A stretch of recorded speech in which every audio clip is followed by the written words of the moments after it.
I must start this latest episode of Richard Bey Talk with a big thank you.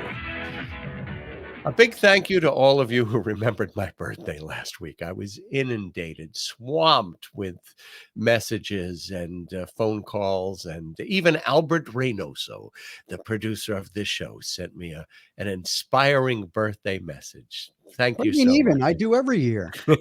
All And by the right. way, I think it may have helped that you mentioned it several times on the podcast last week. So Yeah, people did that know. might have had something to do with it, but Yeah. I heard from so many people. The actress who played Gertrude when I played Hamlet contacted me, and we had a long Oh, conversation over the years, about theater, about remembrance. I mean, there were just so many high school friends, so many old high school friends popped up. And telephone calls from people from drama school. Some of the actors that I went to drama school with called me. So it was really, even though I was all by myself in Boca Raton, it didn't feel like I was by myself. And thank you so much for remembering the day for me. Um, all right. So, as I said, some of my friends from Far Rockaway High School, where I grew up, contacted me. And I've always said I went to 5 different universities, but the best teachers I ever had were in Far Rockaway High School.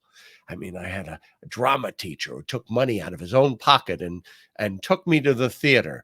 I had a poetry teacher who walked around the room reading poetry in his mellifluous voice to all of the students. I had a writing teacher who praised my writing and inspired me to go on and want to write. I mean, the teachers were just so committed and wonderful. And I had a wonderful social studies teacher, which was Mr. Arneson. Oh, Mr. Koski. That was in actually junior high school, I think. Mr. Koski one day said, "I'm going to come in tomorrow and I'm going to be a communist.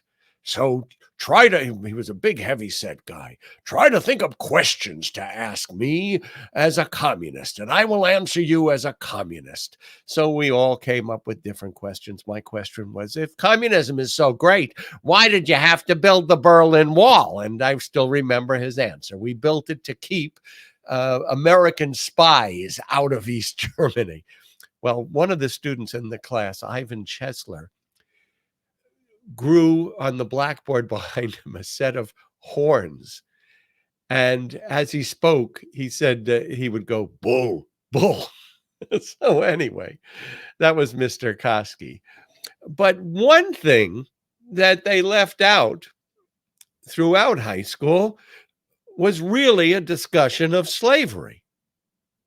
Now, the things I remember most about the discussion, there was never any discussion of the enslaved people and what they went through, and how the revolts and how they tried to escape, and the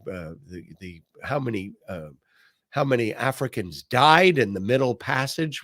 We didn't hear about the massacres in Tulsa and Rosewood and other places of African American communities. No, we didn't hear about that. But the two things that really have stuck in my memory are the pictures of this man. Take a look. Now, that is Thaddeus Stevens. And he was portrayed as one of these terrible radical Republicans who wanted to punish the South, and they ravaged the South. And look at that face. Oh, my God. He could have been in Under the Mask in Friday the 13th, huh? I'll never forget that face. And yet, when I saw Lincoln and I found out that he spent most of his life fighting slavery, and that he fought Andrew Johnson and led the impeachment of the president who supported he didn't support the Confederacy, but he supported all the southern states during Reconstruction who tried to delay the emancipation of African Americans. And remember, Tommy Lee Jones played him in the movie. This man was a great American. He was a great humanitarian. He was a great hero. At the very end of the movie, See that big head of hair? His toupee falls off, and you see that he's in bed with a black woman who was his housekeeper and was rumored to be his love interest for a good deal of his life as he was in the House of Representatives. All right. And then the second thing that has always stuck with me, no, it wasn't the picture, which I didn't see until much later in life, of a black man with the stripes of the whip across his back. It's a horrifying picture. We've probably seen it now, or parents and children separated on the slave block. No, it was this picture, a cartoon from the press at that time of a carpetbagger. These were people who came down from the north in such a hurry, they didn't even have bags. They just took a carpet and latched it together and came down to loot the South and steal everything that they had. I mean, who wrote the curriculum for New York City high schools at that time? Margaret Mitchell? I should also offer this. Thaddeus Stevens, the person I just showed you before, he tried to push through a plan that would confiscate the land of the 70,000 largest landowners in the South, the plantations, and divide them up and give them to blacks as individual farms that they could own. What a different country we would have lived in if Reconstruction had really gone on to its logical end, the emancipation of African Americans. No, but that didn't happen. Well, as I said, who could teach high school like that? Well, here's an answer. Ron DeSantis, who was a high school teacher and is most famous for the picture Donald Trump put out of him partying with high school girls while he was a teacher. He was a history teacher at a high school. But something else you may not know is that he was mocked by the students because he said slavery had nothing to do with the Civil War, that it was all an economic war between the North and the South, and that the issue was not the subservience of African Americans. I guess he didn't teach this speech by the vice president of the Confederacy. It's known as the Cornerstone speech for secession. Our new government foundation rests upon the great truth that the Negro is not equal to the white man, that slavery, subordination to the superior race, is the natural and normal condition. Our newest government, the first in the world based upon this principle and upon this great philosophical and moral truth. Oh, yeah, it had nothing to do with slavery, Ron, or very little to do with it. Well, I guess it's no surprise that the Florida school curriculum under Ron DeSantis has been changed now to discuss slavery. Now, slavery was in part a beneficial job training program for blacks. It was sort of an antebellum version of community college. And also that black Americans shared the blame for the violence when white mobs descended upon their communities and burnt them to the ground and lynched the residents. No, they both were to blame. It wasn't really racism. So Ron DeSantis has been asked about this, during this past week. This was one of his responses. Florida guideline in terms of new educational standards, a component of which says, and I'm quoting, slaves develop skills which in some instances could be applied for their personal benefit. Governor DeSantis, who signed a law requiring changes in how race be taught in schools, said this was all written by scholars. Here's exactly what he said. I didn't do it, and I wasn't involved in it. But I think what they're doing is I think that they're probably going to show some of the folks that eventually parlayed being a blacksmith into doing things later in life. Oh, and when they teach the Holocaust, they'll be instructing these young students that many Jews sharpened their accounting skills while they worked for Oskar Schindler. And the slave labor that was in the V2 rocket factories helped people learn valuable skills that they could transfer as factory workers in the future. Ron DeSantis, I had nothing to do with this. I mean, what's next? There's been a big controversy because you can't sing the Rainbow Song that Dolly Parton wrote and sang with Miley Cyrus because it's a song of inclusivity. And that one teacher was fired, actually, for having the children sing this song. But no, that's verboten.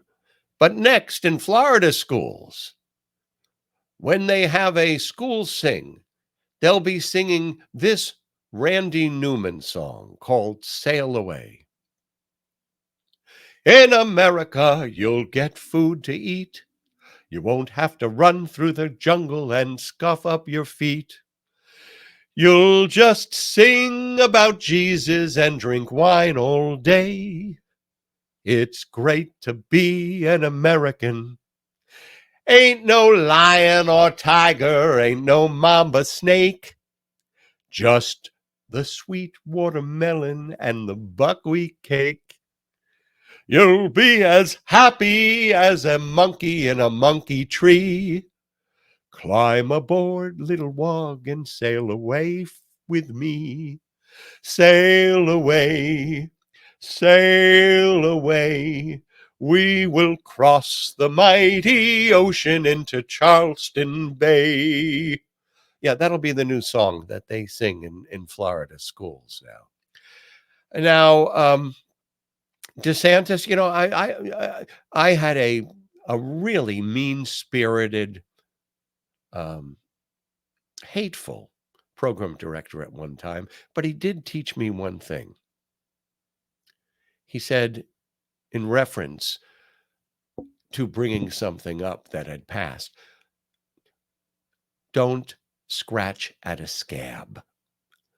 Don't try to remove it. It will heal, but if you scratch it, it'll just get worse. Ron DeSantis keeps scratching the scab. Listen to this. It was the American Revolution that caused people to question slavery. No one had questioned it before we decided as Americans that we are endowed by our Creator with unalienable rights and that we are all created equal. Then that birthed abolition movements. So you can't teach history that's being used to pursue an ideological agenda. Yeah, but there were plenty of countries, even in the Western Hemisphere, that banned slavery far before the United States. Haiti, non-surprisingly, was the first country to ban slavery since most of the residents there had been former slaves. There is a slew of South American countries that banned slavery before the United States. The United Kingdom banned it in 1834. Greece banned it. So, yeah, Ron DeSantis, yeah, there were some pretty words there, but they really, I don't think they inspired the United Kingdom to ban slavery 30 years before the United States did. In 1845, Florida became a slave state of the United States. And guess what? There were more slaves in Florida, or about equal, to the number of other people. They were working on cotton plantations and sugar plantations, perfecting their skills so that when they got freedom, they knew how to pick the cotton, right? All right. Now, maybe some of you read this article yesterday in the New York Times, but I was going, finally, here, where is it? DeSantis flip on vaccine had steep cost for Florida. And it's a pretty fair article because they do praise DeSantis for his actions on allowing in-person teaching in schools. They do say that in the first part of the year, when COVID hit, he was very supportive of the masking and and when the vaccines came, he was supportive of that. But then he turned once we got hit with the Delta variant, which was, I think even more deadly than the first. He started to turn away from vaccines and shut down testing centers and not endorse the use of these vaccines. Well, the Lancet, which is one of the most estimable medical journals in the in the world, said that Florida vaccinated about 60% of its adults during Delta. In New England, they had 74%. And Lancet postulated data that said if Florida had 74% vaccination rate like New England, it could have prevented more than 16,000 deaths and more than 61,000 hospitalizations that summer during the Delta wave of COVID. And that's the medical journal, The Lancet, which is the apex of medical investigation. In fact, the health commissioner of Florida resigned because of the turn that DeSantis took. His name was Scott Rivkus, who was a doctor. And he said, these were preventable deaths, and it's just heartbreaking what happened after I left my office. It's so sad. It's so sad. During the Delta wave,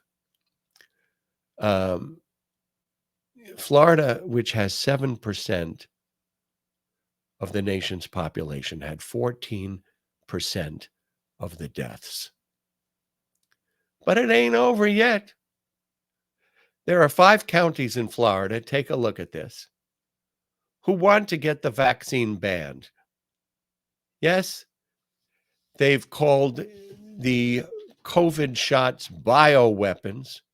And this is what they have found. Strong and credible evidence has recently been revealed that COVID and COVID-19 injections are biological and technological weapons. An enormous number of humans have died or been permanently disabled by the vaccines. The government agencies have committed enormous fraud, and they're calling on DeSantis to ban the sale and distribution of the vaccine and all related vaccines, whatever that means. And Florida Attorney General Ashley Moody, they're asking her to seize all the remaining doses of the vaccine in the states. That's 5 of these Florida counties. They're calling for making the COVID vaccine illegal. Now, I've had 4 shots, I guess, the boosters I've had. And I'm waiting until the fall. They're coming up with a new a booster that can ameliorate the effects of the latest COVID variant, because it has changed. Now, the DeSantis campaign during this period of time started selling these T-shirts. Take a look at this. Don't Fauci my Florida. That was the campaign selling these T-shirts. No wonder we had such a low rate of vaccination. And DeSantis has initiated a grand jury investigation of Pfizer and Moderna to investigate their misconduct. I've always said the problem with the COVID epidemic was not that it was deadly, but that it was not deadly enough. Imagine if it had been like the Black Plague and we had all these ignoramuses coming out with their declarations. Now, here's a picture of me and my dad and a radio talk show host called Dick Farrell. Do we have that? There we are. He is the jolly guy in the Hawaiian shirt with the mustache, and my parents loved him. He was about as right-wing as you can get on the radio. He was a local broadcaster. And we used to go with him to his early bird specials because he would invite all his listeners. That's how he really made his money. He would get advertisers from restaurants, and then he would tell his listeners, come and eat the early bird special. I can't tell you how many times I had early bird specials at dinner with Dick Farrell. And even though he was extremely right-wing, we were friends. And he was on the radio telling people that COVID was a hoax, that the vaccine was part of a conspiracy. I don't know what it was supposed to do to people, but it was a government and medical and pharmaceutical conspiracy. And then he got COVID. And he was lying in a hospital bed on a respirator shortly before his death when he apologized and said, please tell everyone to get the vaccine. COVID is real. COVID is dangerous. And he passed away. I don't know, maybe he was listening to Governor DeSantis. All right, now, oh, did I leave out that video of, I guess I did. I left out the video of... We still have it. That's of DeSantis tackling the major problems of Florida. Yes. Launching an inquiry about Bud Light and InBev, and it could be something that leads to a derivative lawsuit filed on behalf of the shareholders of the Florida pension fund. We believe that when you take your eye off the ball like that, you're not following your fiduciary duty to do the best you can for your shareholders. All right. So, Florida, we have home insurers leaving the state in droves. We have incredible heat waves that are shattering records for heat in southern Florida. We have the fourth highest auto insurance in the country. We have a housing crisis, but he's going after Bud Light. They always have to have some bête noire to excite their people. And this week, you've heard about it. What do they call it? Barbenheimer. Barbenheimer is the release of Barbie and the movie Oppenheimer over the same weekend. And the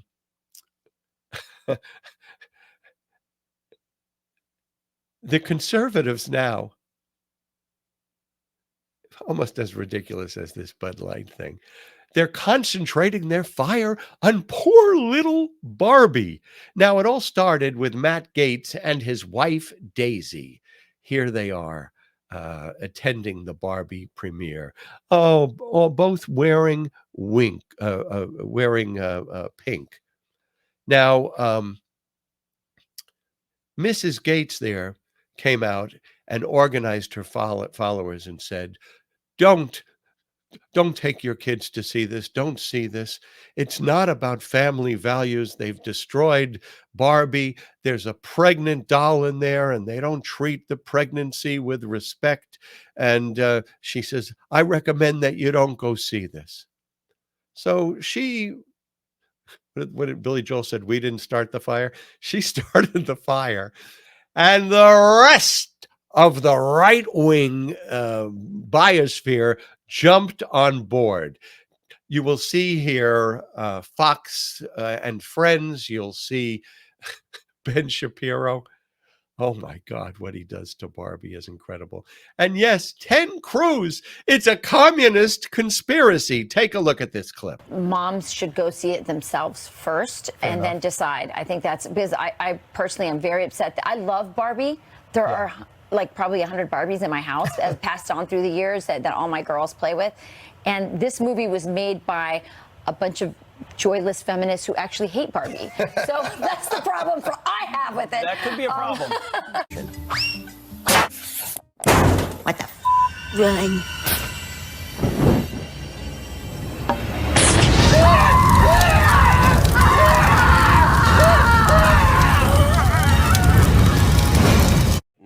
I'm the dad of 2 young daughters. This is, going to be a big movie, particularly for a lot of young girls. There's a scene in Barbie where there is this map of the world, and it's drawn like with crayon. I mean, it's really a very simple cartoon. And so they have this blockish thing that is called Asia. And then they've drawn what are called the 9 dashes, this is Chinese communist propaganda.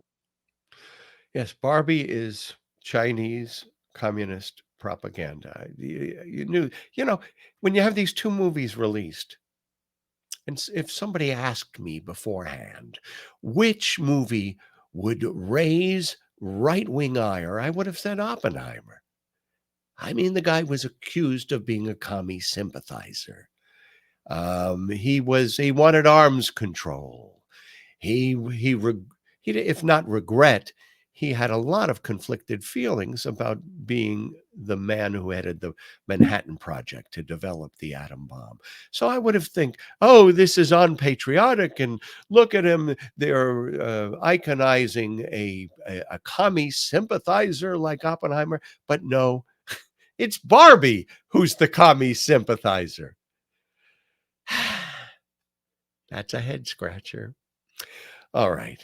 So finally, we've talked a bit about racism and about slavery and about white superiority, to other races. Well, in 1988, I interviewed a guy called J.B. Stoner, who was a member of the Ku Klux Klan and had started his own racist organization.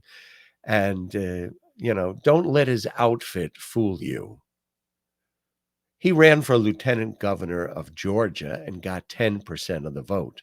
But of course, Lester Maddox, who chased a black man out of his fried chicken restaurant with a hatchet, or what was it, a part of a kitchen utensil, he was actually elected governor. So this guy, J.B. Stoner, he's not as innocent as it appears. He was convicted of arson of a black church at one time and served 3 years in prison for it. But, you'll hear echoes here. I laughed at this guy, but I don't know whether he's any crazier than some of the white supremacists we're hearing about today across the country, or even Marjorie Taylor Greene with her Jewish space lasers causing forest fires. So here is my interview with J.B. Stoner. My guest this morning is proud to promote racial disharmony. He's proud to promote anti-Semitism. These are some of the carrying cards that announce his organization. Praise God for AIDS. White power. Love the white. White power. His name is J.B. Stoner. At one time, he was a member of the Ku Klux Klan, the anti-Jewish party. Now, he is promoting an organization that he calls Crusade Against Corruption. And they promote what he calls white power. He also says AIDS is part of God's plan to rid the world of blacks, Jews, and gays. All right, most people wouldn't be proud of their racial bigotry. You are. Why? Well, I don't know whether you would call it bigotry or not, but I love the white race. And what do you feel about the black race? Do you hate the black race? I don't hate anybody. You don't hate anybody? I believe in self-preservation of the white race. All right, and how do you feel towards the black race? Well, I think that they're crime-prone, violence-prone, and that we cannot have law and order and blacks too. Well. If you compare what blacks are made of biologically and whites are made of, are we not all human beings, or are there genetic differences, biological differences between us? There are many biological differences. Up until 1956, the Encyclopedia Britannica spelled out many of the differences between whites and Africans. It said that the blacks, or Negroes, as it said in the Encyclopedia Britannica, are closer to the anthropoid apes than the white people in every respect except one, that being that white people have hair, whereas blacks have on their heads and bodies a substance that is like wool and that can be felted like wool. That's what the Encyclopedia Britannica said until Jew organizations like the Anti-Defamation League and American Jewish Committee had such truthful statements purged out of the Encyclopedia Britannica. Well, certainly if they had an Encyclopedia Britannica in 1491, it would have said the world was flat as well. As we progress in civilization...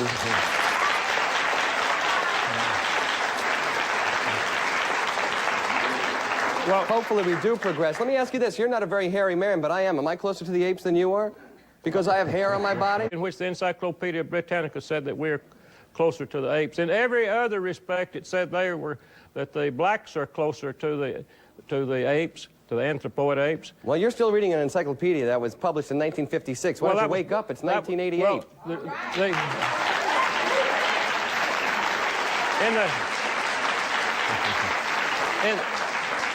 In the meantime, the Jew money power with its Jew power structure has gained much more power, and so they can just censor anything they want out of any book. The Jew money power. Is Ronald Reagan Jewish? Is Michael Dukakis Jewish? Is George Bush Jewish? Well, of course, Michael Dukakis has a Jewish wife, and of course, you couldn't have a... And she's the real power behind the Democratic Party. And of course, when it comes to Ronald Reagan, you couldn't have a man in the White House that's more for Jews first and America last than Ronald Reagan. He's even more pro-Jew than Jimmy Carter, and Jimmy Carter was bad enough. Okay, why would Ronald Reagan be pro-Jewish? Well, he's a product of a Jewish industry, the moving picture industry. The movies in Hollywood are a Jewish industry. I've read it in Jewish publications that Hollywood is a Jewish industry, and it is. I would suggest that you go to the Jewish garment industry and get a new bow tie and get a new jacket.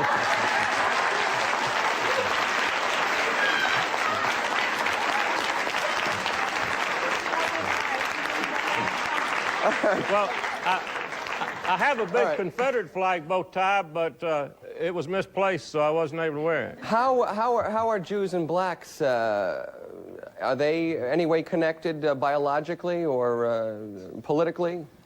Well, of course, in the United States, you have the Jew money power that dominates politics. And the Jew money power controls 3 block votes: the Jew block vote, the black block vote, and the queer block vote. You mean they're allied against us white people. The Jews control the black vote. This will come as a big surprise to Jesse Jackson, I'm sure.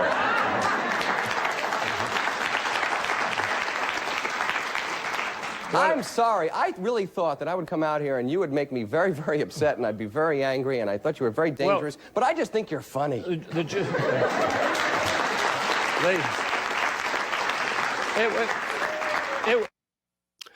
Now, that was old-style racism, homophobia, and anti-Semitism. It was very direct and, in some respects, it wasn't funny because it had real-life consequences. But I would refer you to the words of Lee Atwater. Lee Atwater was at the top of his game, a Republican consultant. He came up with the Willie Horton ad. He worked for George Bush. And he said in an interview these words. You start out in 1954 by saying, and I won't say the word, but he did, N-word, N-word, N-word. By 1968, you can't say N-word. It hurts you. It backfires. So you say stuff like forced busing, states' rights, and all that stuff. And now you're getting a little bit abstract.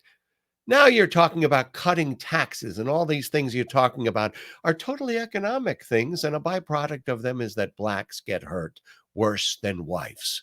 We want to cut this. We want to cut that. It's much more abstract than even the busing thing, and it's a hell of a lot more abstract than N-word, N-word. And erasing the civil rights struggle of African Americans and banning books about the little girl who, integrated the schools for the first time, or Rosa Parks, or actually insinuating that slavery wasn't all that bad. The blacks learned things when they were slaves. or not teaching people that slavery in this country existed as an economic and political policy longer than many other nations in the world. No, we don't teach kids that. No, that's a lot more abstract than N-word, N-word. That's where we are. And where I am is the end of the podcast. So I want to thank you for listening. And also, please share it if you can and tell people about it if you like it. Don't tell them about it if you don't like it. And I'll be back, probably next week. As always, to all of you, all my best. Take care.